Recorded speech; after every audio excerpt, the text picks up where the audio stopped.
ಶ್ರೀ ಗುರುಭ್ಯೋ ನಮಃ ಪರಮಗುರುಭ್ಯೋ ನಮಃ ಶ್ರೀಮದಾನಂದತೀರ್ಥ ಭಗವತ್ಪಾದಾಚಾರ್ಯೇಭ್ಯೋ ನಮೋ ನಮಃ. ಎಲ್ಲರಿಗೂ ನಮಸ್ಕಾರ.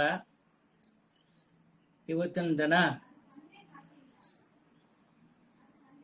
ಬಾಜಿರಾಜ ಯತಿಗಳು ಅವರು 120 ವರ್ಷ ಮಾಡಿದರು. ಅವರು ಹುಟ್ಟಿದ ದಿನ ಬಂತು ವಾದಿರಾಜ ಜಯಂತಿ. ವಾದಿರಾಜ ಮಹಿಮೆಯನ್ನು ಕೊಂಡಾಡಬೇಕು. ಯಾರು ಕೊಂಡಾಡಬೇಕು? ನೀವು ಸಜ್ಜನರಾದ್ದರಿಂದ, ಸಜ್ಜನರು ಆಗಬೇಕು ಅಂದ್ರೂ ಕೊಂಡಾಡಬೇಕು. ವಾದಿರಾಜ ತೀರ್ಥ ಗುರುಗಳ ವರ್ಧಂತಿ ಹಂಗಂತ ಕೂಡ ಹೇಳ್ತಾರೆ. ಆಗ ರಾಮಾಚಾರ್ಯರು ಹಂಗಂತ ಒಬ್ಬರಿದ್ದಾರೆ. ಆ ದಂಪತಿಗಳು ಸೇವೆ ಮಾಡ್ತಾಳೆ ಇದ್ರು. ಭಗವಂತನಿಗೆ ಅವರು ಮಾಡಿದ ಸೇವೆ ಬಂದು ಮನಮುಟ್ಟಿತ್ತು. ಭಗವಂತ ಮೆಚ್ಚಿಸಿ ಭೂವರಾಗನ ಅನುಗ್ರಹದಿಂದ ನಿಮಗೆ ಒಂದು ಸತ್ಪುತ್ರ ಜನಿಸುತ್ತಾನೆ. ಆದ್ರೆ ಆ ಪುತ್ರ ನಮ್ಮ ಶ್ರೀ ಭೂವರಾಗ ಸ್ವಾಮಿಯ ಸೇವೆಗಾಗಿ ಮತ್ತು ಸಂಸ್ಥಾನ ಆಳುವುದಕ್ಕಾಗಿ, ಅದು ಮಾತ್ರ ಇಲ್ಲ, ಹಂಗ ಲೋಕದ ಸಜ್ಜನರ ಉದ್ಧಾರಕ್ಕಾಗಿ ಅವನ ಅವತಾರ ಇರ್ತದೆ. ಆ ಸತ್ಪುತ್ರ, ಅಂತಹ ಸತ್ಪುತ್ರ ನಿಮಗೆ ಹುಟ್ಟುತ್ತಾನ. ಇದು ಭಗವಂತನ ಸಂಕಲ್ಪ. ಮತ್ತು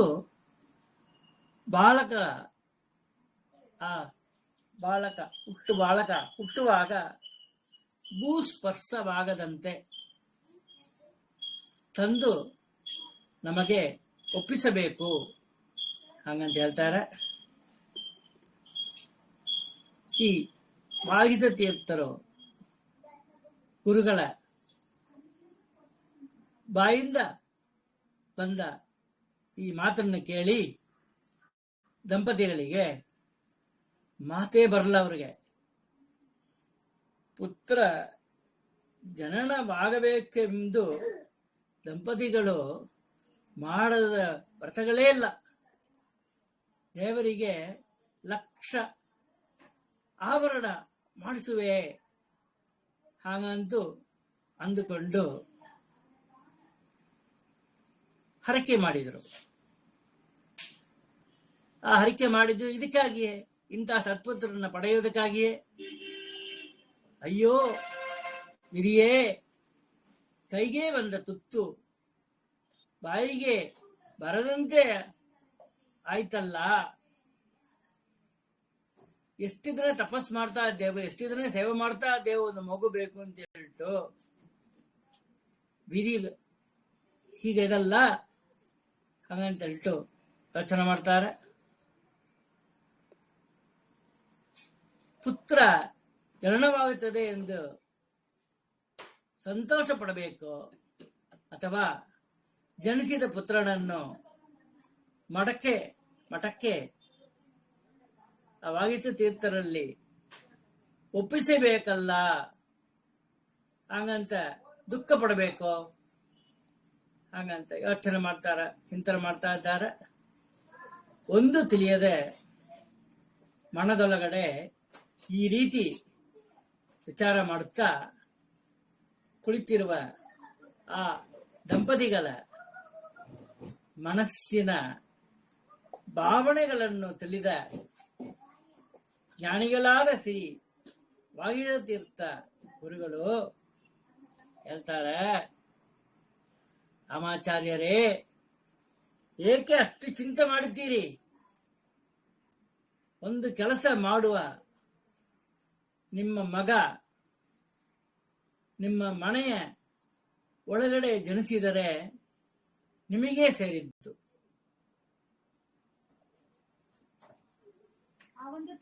ಮನೆಯ ಹೊರಗಡೆ ಜನಿಸಿದರೆ ನಮಗೆ ಸೇರಿದ್ದು. ಅದ್ಯಾವುದು? ಪ್ರಸವ ಬಂದು ಕೂಸು ಅಡಿಯೋದು ಮನೆ ಒಳಗೆ ನಡೆದರೆ ನಿಮಗೆ ಸೇರಿದ್ದು. ಮನೆ ಹೊರಭಾಗದಲ್ಲಿ ಕೂಸು ಹುಟ್ಟಿತು ಅಂದ್ರೆ ನಮಗೆ ಸೇರಿದ್ದು. ಇದಕ್ಕೆ ನಿಮಗೆ ಒಪ್ಪಿಗೆಯ? ಒಪ್ಪುತ್ತೀರಾ ಇದಕ್ಕೆ? ಹಂಗಂತ ಕೇಳ್ತಾರೆ. ಹಂಗೆ ಹೇಳಿದಾಗ ಆ ದಂಪತಿಗಳು ಯೋಚನೆ ಮಾಡಿ, ಎಲ್ಲಿಯಾದರೂ ಮಗು ಮನೆಯಲ್ಲಿ ಬಿಟ್ಟು ಹೊರಗಡೆ ಜನಿಸುವುದೇ, ಹಾಗೇ ಆಗ್ಲಿ ಹಾಗಂತ ಹೇಳ್ತು ಮಾತು ಕೊಟ್ಟು ತಮ್ಮ ಮನೆಗೆ ಆ ದಂಪತಿಗಳು ಬಂದು ಸೇರ್ತಾರೆ. ಎಷ್ಟೋ ವರ್ಷ ಕಾಲ ಮಾಡಿದ ಹರಿಯ ಸೇವೆ, ತಪಸ್ ಮಾಡಿದ ಫಲ, ಹರಿಕೆ ಮಾಡಿಕೊಂಡಿದ್ದಕ್ಕೆ ಫಲ ಮತ್ತು ಗುರುಗಳ ವಾಣಿಯಂತೆ, ಗುರುಗಳ ಭಾರತಿ, ಗುರುವಿನ ಬಾಯಿಂದ ಬಂದ ಭಾರತಿ, ಆ ಭಾರತಿಯಂತೆ, ಆ ವಾಣಿಯಂತೆ ಗೌರಿದೇವಿಯು ಗರ್ಭಿಣಿಯಾದಳು. ಹೆಂಡತಿಗೆ ಮನೆಯ ಹೆಬ್ಬಾಗಿಲು ಸಹ ಆಚಾರ್ಯರು ದಾಟಿಸಲಿಲ್ಲ. ತಮಿಳುಗಳ ಪಡಿದಾಂಡಾಪತ್ತಿನಿಂದ ಹೇಳೋರು, ಆ ಮನೆ ಹೆಬ್ಬಾಗಿಲು, ಮೇನ್ ಡೋರ್, ರಾಜದ್ವಾರ, ತಲೆವಾಸಲ್ ತಮಿಳು ಹೇಳ್ತಾರೆ, ಅದು ಕೂಡ ದಾಟಿಸಲವಂತ ಆ ಗೌರಿಯಮ್ಮನ್ನ. ನವಮಾಸ ತುಂಗಿತ್ತು. ಇವತ್ತು ಬಂದು ಸಾಧನೀ ದ್ವಾದಶಿ ಅಂತ ಹೇಳ್ತಾರೆ. 7:30 ಮುಚ್ಚಲು ಅಂತ ಆ ಸಾಧನೆ ದ್ವಾದಶಿ ದಿನ, ಪ್ರತಿ ವರ್ಷ ಈ ದಿನ ಸಾಧನೆ ದ್ವಾದಶಿ ತನ ಬರೋದು.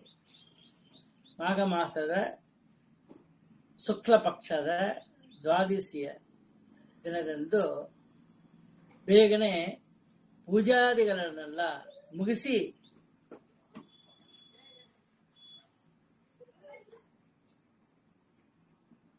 ನಿಗದಿತ ಸಮಯದೊಳಗ ದಾಟಬಾರ್ದು. ಅದಕ್ಕೆ ತಾನೆ ಸಾಧನೆ ಅಂತ ಹೇಳಿಟ್ಟು. ಸಾಧನೆ ಒಳಗೆ ಅಲ್ಪ ದ್ವಾದಶಿ ಅಂತ ಕೂಡ ಒಂದು ಬರ್ತೆ. ಎಡದಲ್ಲಿ ಸಾಧನೆ ದ್ವಾದಶಿ ಕೂಡ ಅಲ್ಪ ದ್ವಾದಶಿ. ಹಂಗ ಆ ನಿಗದಿತ ಸಮಯದೊಳಗೆ ಪಾಲನೆ ಮಾಡಲು ಆಚಾರ್ಯರು ಭೋಜನಕ್ಕೆ ಕುಳಿತಿದ್ದಾರೆ. ಪತಿಯ ನಂತರ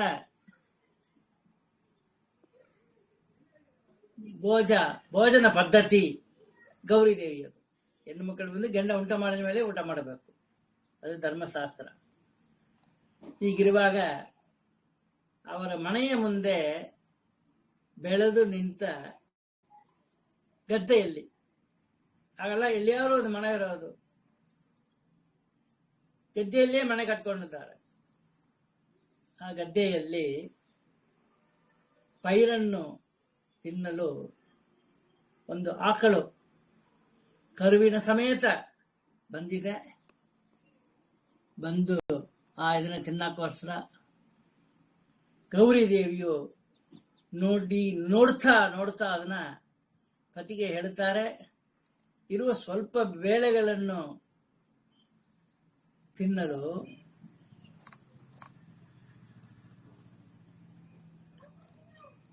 ಬೇಳೆ ಹಾಕಿದ್ದಾರೆ. ನೆಲ್ಲು ಅಂದ್ರೆ ತಿನ್ನೋದು, ಬೇಳೆ ಹಾಕಿದ್ದಾರೆ. ಇರುವ ಸ್ವಲ್ಪ ಬೇಳೆಗಳನ್ನು ತಿನ್ನಲು ಗೋವು ಬಂದಿದೆ. ಹೋಗಿ ಓಡಿಸಿ ಬರ್ತೇನೆ ಅಂತ ಹಾಗಂತ ಹೇಳ್ತಾರೆ. ರಾಮಾಚಾರ್ಯರು ಎಂದು ಗರ್ಭಿಣಿ ಪತ್ನಿಯನ್ನು ಹೊರಗಡೆ ಕಳುಹಿಸಿದವರಲ್ಲ. ದೈವ ಪ್ರೇರಣೆಯಿಂದ ಗೌರಿ ಒಂದು ಸಣ್ಣ ಕೋಳನ್ನು ತೆಗೆದುಕೊಂಡು ಹೋಗಿ ಓಡಿಸು ಹೇಳ್ತಾರೆ. ಊಟ ಮಾಡ್ತಾ ಇದ್ದಾರೆ ರಾಮಾಚಾರ್ಯರು. ಆಗ ನಮ್ಮ ಗದ್ದೆಯಲ್ಲಿ ಇರೋ ಬೇಳೆಗಳನ್ನ ತಿನ್ಲಕ್ಕೆ ಬಂದಿದ್ದ ಪೈರ್ನ ಮೇಯ್ಚಲ್ ವರ್ಷ ಬಂದಿದೆ. ದನವನು ಕರುವನು ಹಂಗಂತ ಹೇಳ್ದರ್ಥ. ಗೌರಿಮಾ ಒಂದು ಸಣ್ಣ ಕೋಳನ್ನು ತೆಗೆದುಕೊಂಡು ಹೋಗಿ ಓಡಿಸು,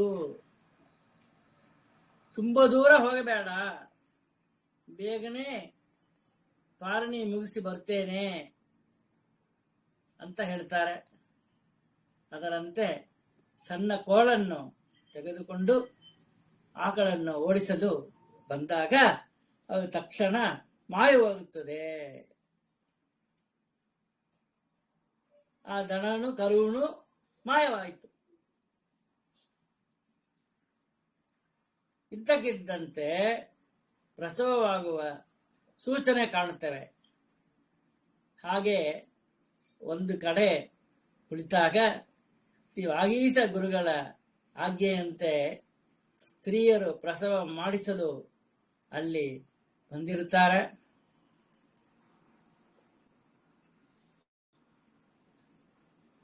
ಈಗ ಅದನ್ನು ಡಾಕ್ಟರು ಸಿಸೇರಿಯನ್ ಯಾವ ನಕ್ಷತ್ರದಲ್ಲಿ ಕೂಸು ಹುಟ್ಟಬೇಕು ಅಂತ ಹೇಳ್ಬಿಟ್ಟು ಸಿಸೇರಿಯನ್ ಮಾಡ್ಲಕ್ಕೆ ಟೈಮ್ ಎಲ್ಲ ಕೆಳಗಿನ ಹೋಗ್ತಾರೆ.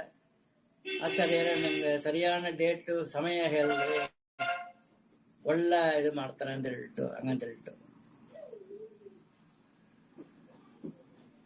ಆಗಲ್ಲ. ಅಲ್ಲಿ ಅಕ್ಕಪಕ್ಕದಲ್ಲಿರೋ ವಯಸ್ಸಾದ ಹೆಣ್ಮಕ್ಳುಗಳು ಅಜ್ಜಿ ಹಂಗಿರೋರು ಅವರು ತಾನೇ ಬಂದು ಪ್ರಸವ ನೋಡೋರು. ಅಂತ ಸ್ತ್ರೀಗಳಿಗೆ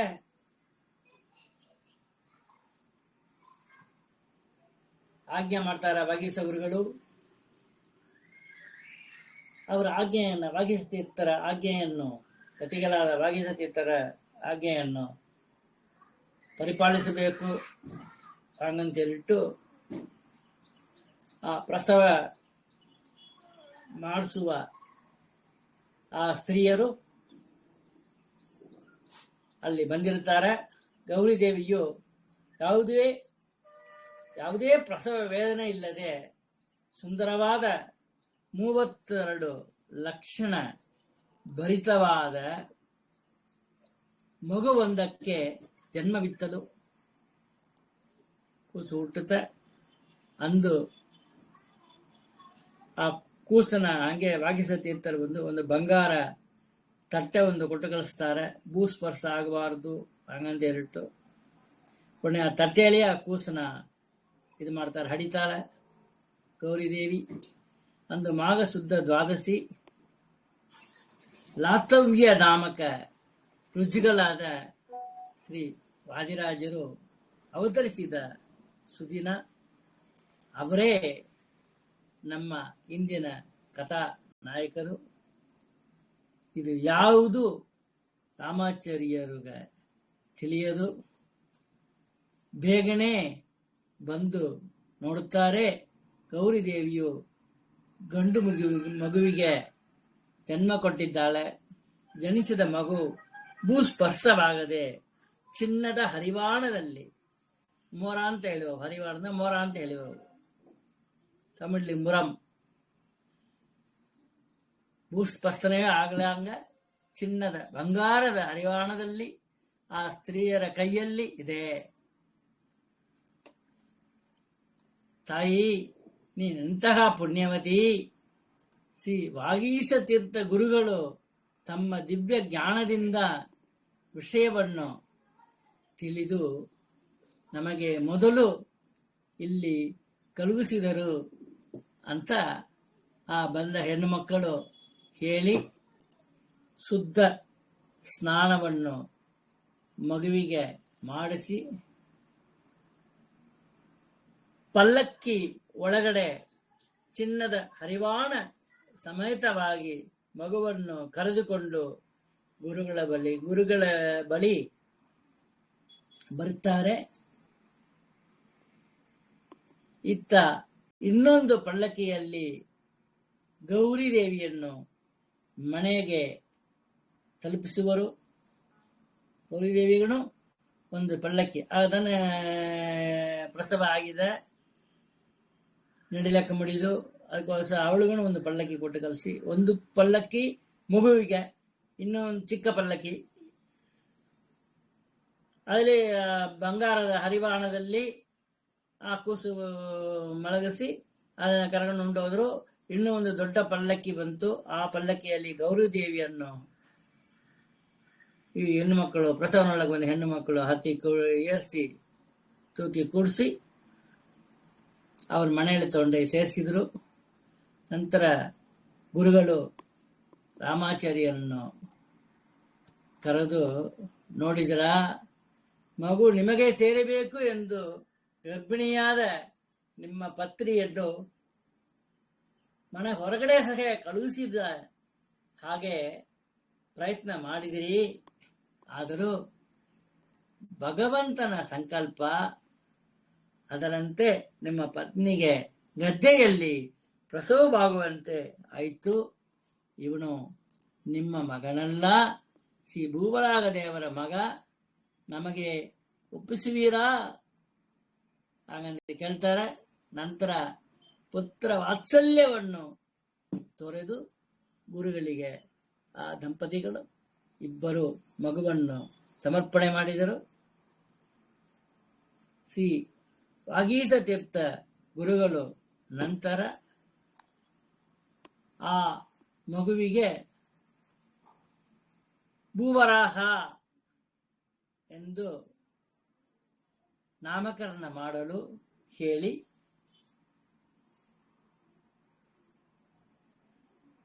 ಕೆಲವು ದಿನ ಕಾಲ ನೀವು ದಂಪತಿಗಳು ಬಾಲಕನ ಲೀಲೆಯಿಂದ ಸುಖವನ್ನು ಹೊಂದಿ, ನಂತರ ಮಗುವಿಗೆ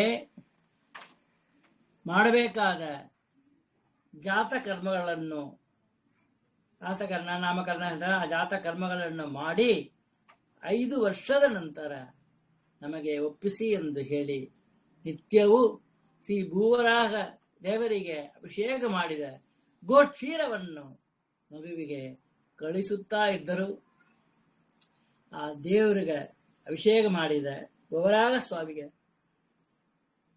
ಭೂವರಾಗ ದೇವರಿಗೆ ಅಭಿಷೇಕ ಮಾಡಿದ ಆ ಕ್ಷೀರ ಹಾಲನ್ನೇ ಒಂದು ಬಂಗಾರ ಪಾತ್ರದಲ್ಲಿ ಹಾಕಿ ಆ ರಾಮಾಚಾರ್ಯರ ಮನೆಗೆ ಸ್ವಾಮಿಗಳು ಭಾಗ್ಯಸ್ಥಿತರು ಕೊಟ್ಟು ಕಳಿಸ್ತಾ ಇದ್ರು.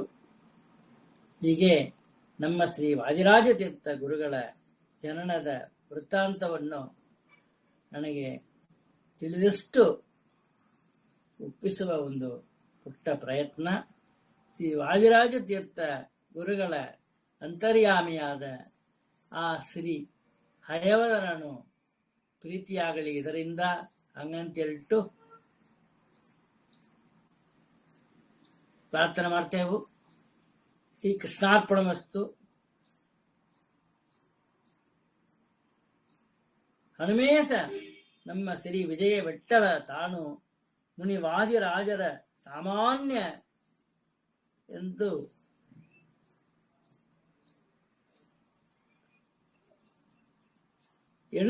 ಎಣಿಸಿದವರನ್ನು ಘನವಾಗಿ ಶಿಕ್ಷಿಪ.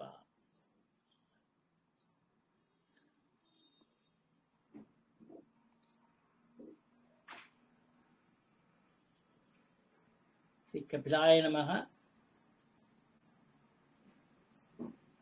ತಪೋವಿದ್ಯಾ ವಿರಕ್ತ್ಯಾದಿ ಸದ್ಗುಣವು ಗಾಕರಾಣಗಂ ವಾದಿರಾಜ ಗುರುನ್ ವಂದೇ ಹಯಗ್ರೀವ ಪದಾಶ್ರಯಾನ್. ಪದಾಶ್ರಯ ಅಂತ ಒಂದು ಪಾಠ ಇದೆ, ದಯಾಶ್ರಯ ಅಂತ ಕೂಡ ಒಂದು ಪಾಠ ಇದೆ.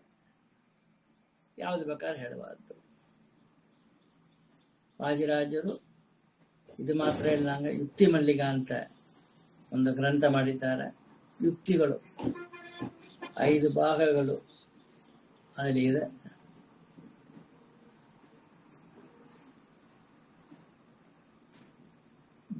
ಬೇದ ಸೌರಭ, ಗುಣ ಸೌರಭ ಹಾಗಂತಲ್ಲ, ಪುಸ್ತಕಗಳು ಇದೆ. ಅದು ಮಾತ್ರ ಇಲ್ಲಂಗ ತೀರ್ಥ ಯಾತ್ರೆ ಮಾಡಿ ಯಾವ್ಯಾವ ತೀರ್ಥ ಕ್ಷೇತ್ರಗಳನ್ನು ಅವಶ್ಯ ಮಾಧ್ವರೆಲ್ಲರೂ ಹೋಗಿ ದರ್ಶನ ಮಾಡಬೇಕು ಹಂಗಂತ ಹೇಳ್ತು ಸ್ಪಷ್ಟವಾಗಿ 4 ದಿಕ್ಕುಗಳು ತೀರ್ಥ ಪ್ರಬಂಧ ಹಂಗಂತ ಹೇಳ್ತು ಅದಕ್ಕೆ ಹೆಸರಿಟ್ಟಿದ್ದಾರೆ. ಪಶ್ಚಿಮ ತೀರ್ಥ, ಅದಕ್ಕೆ ಮೇಲೆ ಒಂದು ದಕ್ಷಿಣ ತೀರ್ಥ, ಆಮೇಲೆ ಉತ್ತರ ತೀರ್ಥ, ಉತ್ತರ ಭಾಗದಲ್ಲಿ ಇರೋದು, ಹಾಗೆ ಪೂರ್ವ ಭಾಗದಲ್ಲಿ ಇರೋದು. ಪೂರ್ವ, ದಕ್ಷಿಣ, ಪಶ್ಚಿಮ, ಉತ್ತರ, ಇದೇ ರೀತಿಯಲ್ಲಿ 4 ದಿಕ್ಕುಗಳಲ್ಲೂ ಇರೋ ತೀರ್ಥ ಕ್ಷೇತ್ರಗಳನ್ನ ತಾವು ಹೋಗಿ ಅದನ್ನ ಶ್ಲೋಕ ರೂಪದಲ್ಲಿ ವರ್ಣನೆ ಮಾಡಿದ್ದಾರೆ.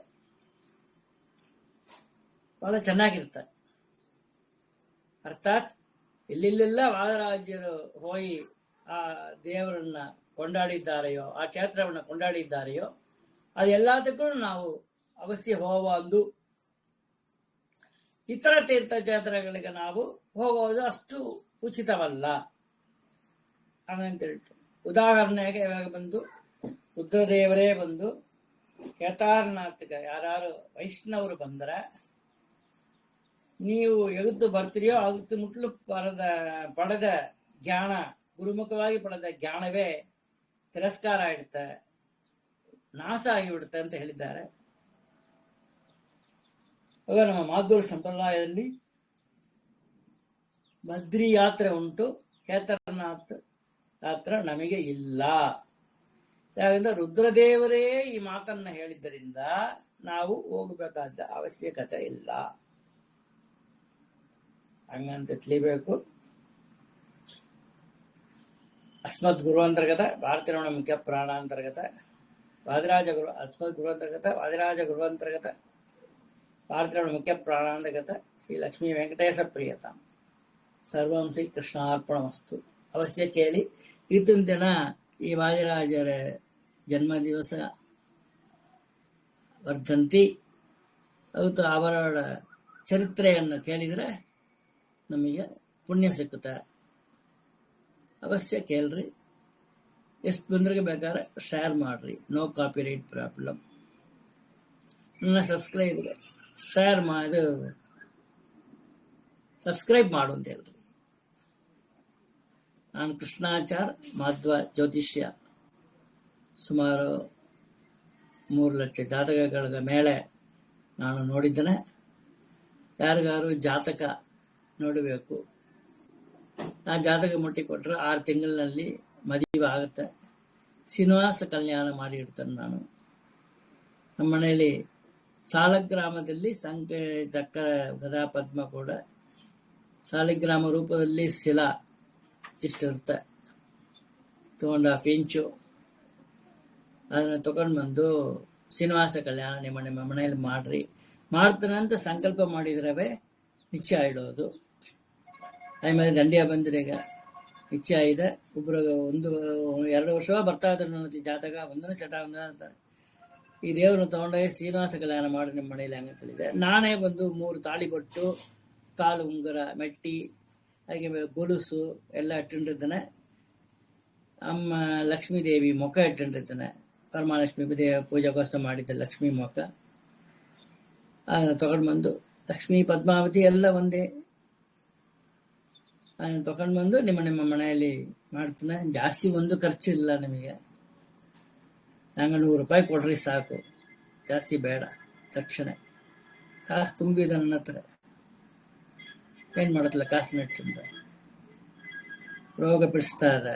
BP, ಶುಗರ್, ಕೊಲೆಸ್ಟ್ರಾಲ್ ಇಷ್ಟೇ. ಒಂದು ತುತ್ತನ ಊಟ ಮಾಡೋದು. 3 ತುತ್ತು ಉಂಟ ಬೆಳಿಗ್ಗೆ, ರಾತ್ರಿ 3 ತುತ್ತು ಉಂಟ, ಎಲ್ಲ 2.5 ತುತ್ತು ಅಷ್ಟೇ. ಈಗ ಇದಕ್ಕೆ ಸಂಪರ್ಕಿಸ್ಬೇಕು. ರೇಟ್ ಮಾತಾಡಿ ಹಾಕುವ ಸರ್. ಮಿನಿಮಮ್ ಒಂದು 100 ರೂಪಾಯಿ ಒಂದು ತೆಂಗಿನಕಾಯಿ, ಒಳ್ಳೆರಡಿಕೆ, 2 ಹಣ್ಣು ಅಷ್ಟೇ ನಂಗೆ ದಕ್ಷಿಣ. ನಂಗೆ ಅದು ಸಂಕಲ್ಪ ಮಾಡಿದೋರ್ತ ಮದುವೆ ಆಯ್ತು. ಈಗ ಮಾಡು ಅಂತ ಹೇಳಿದೆ, ನೀ ಸಂಕಲ್ಪ ಮಾಡು, ಅರ್ಥ ಬರೋ ಜಾತಕ ನಿಂಗೆ ಸೆಟ್ ಆಗೋ ಅಂತ ಹೇಳಿದೆ. ಅವ್ರು ಬಂದು ಈಗ ಮುಂಚೆ 2 ಸರ್ತಿ ಬಂದು ಬೇಡ ಬೇಡ ಅಂತ ಹೇಳ್ರಂತ ಹೆಣ್ಣು ಮನೆಯಲ್ಲಿ ಕಳಿಸಿ ಅವರೇ ಬಂದು ಮೇಲೆ ಬಿದ್ದು ಮಾಡಿಕೊ ಅಂತ ಹೇಳಿದ್ರು ಅಂತ ಫೋನ್ ಮಾಡಿ. ಒಂದೇ ವಾರದಲ್ಲಿ ಎಲ್ಲ ಫಿಕ್ಸ್ ಆಯಿತು. ಅವ್ರ ಮನೇಲಿ ಇವಾಗ ನಾಡದ್ದು ಫಸ್ಟ್ ಇಟ್ಟಿದ್ರು, ಇವಾಗ ಪೋಸ್ಟ್ಪೋನ್ ಆಯಿತು. 4th ಫೆಬ್ರವರಿ ಅವ್ರ ಮನೇಲಿ ಶ್ರೀನಿವಾಸ ಕಲ್ಯಾಣ ನಡೀತೆ. ಅಲ್ಲಿ ನಡೆಯೋ ಶ್ರೀನಿವಾಸ ಕಲ್ಯಾಣ ಕೂಡ ನಾ ವಿಡಿಯೋ ಪೋಸ್ಟ್ ಮಾಡ್ತಾ ಇದ್ದೇನೆ ಯೂಟ್ಯೂಬ್ಲಿ. ಹೆಂಗ ನಡೀತಾ ಎಲ್ಲ ಎಂಬುದನ್ನ ಮಂಗಳಾಷ್ಟಕಲ್ಲ ಹೇಳಿ ವಿವರವಾಗಿ ಎಲ್ಲ ನಡೀತಾ. ಅದರ ಕೂಡ ನೀವು ವೀಕ್ಷಿಸುವ ಅಂದು ಯೂಟ್ಯೂಬ್ನಲ್ಲಿ ನಾ ಮಾಡೋ ಎಲ್ಲ ಪ್ರವಚನಗಳು ಕೂಡ ನಿಮಗೆ ಬಂದು ತಲುಪುತ್ತೆ. ಸಬ್ಸ್ಕ್ರೈಬ್ ಮಾಡಿದ್ರಿ ಅಂದರೆ ನೋಟಿಫಿಕೇಶನ್ ಬರುತ್ತೆ.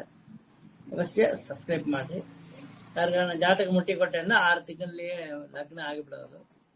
ಆ ಜಾತಕ ತಗೊಂಬಂತಲೇ ನೀ ರೆಡಿ ಆಗಿದ್ದೀಯಾ, ಸುಮ್ಮ ಫಸ್ಟ್ ಇಯರ್ ಓದ್ತಾಳೆ, ಸೆಕೆಂಡ್ ಇಯರ್ ಓದ್ತಾಳೆ, ಸುಮ್ಮ ನೋಡ್ತಾಳೆ, ನಡತಿ ಬರಬಿಡ. ನಾ ಮುಟ್ಟಿ ಕೊಟ್ಟೆ 6 ತಿಂಗಳಲ್ಲಿ ಮದುವೆ ಆಡೋದು ಅಂತ ಹೇಳ್ತಾನೆ. ಅದೇ ರೀತಿಯಲ್ಲಿ ಬಂದು ಭಾಳ ಜನಗಳು ಬೇಗ ಬೇಗ ಮದುವೆ ಆಡುತ್ತೆ. ಮ್ಯಾಟ್ರಿಮೋನಿಯಲ್ ಸರ್ವಿಸ್ ನಾನು ಮಾಡ್ತಾ ಇದ್ದೇನೆ. ಯಾರಿಗಾರ ಅಪೇಕ್ಷೆ ಇತ್ತು ಅಂದರೆ ನನ್ನ ಸಂಪರ್ಕಿಸ್ರಿ. ನಂದು ವಾಟ್ಸಪ್ ನಂಬರ್ ತಾನೆ, ಮೆಸೇಜ್ ಮಾಡ್ರಿ. ಹರೇ ನಮಃ. ಸರ್ವಂ ಶ್ರೀ ಕೃಷ್ಣಾರ್ಪಣಮಸ್ತು.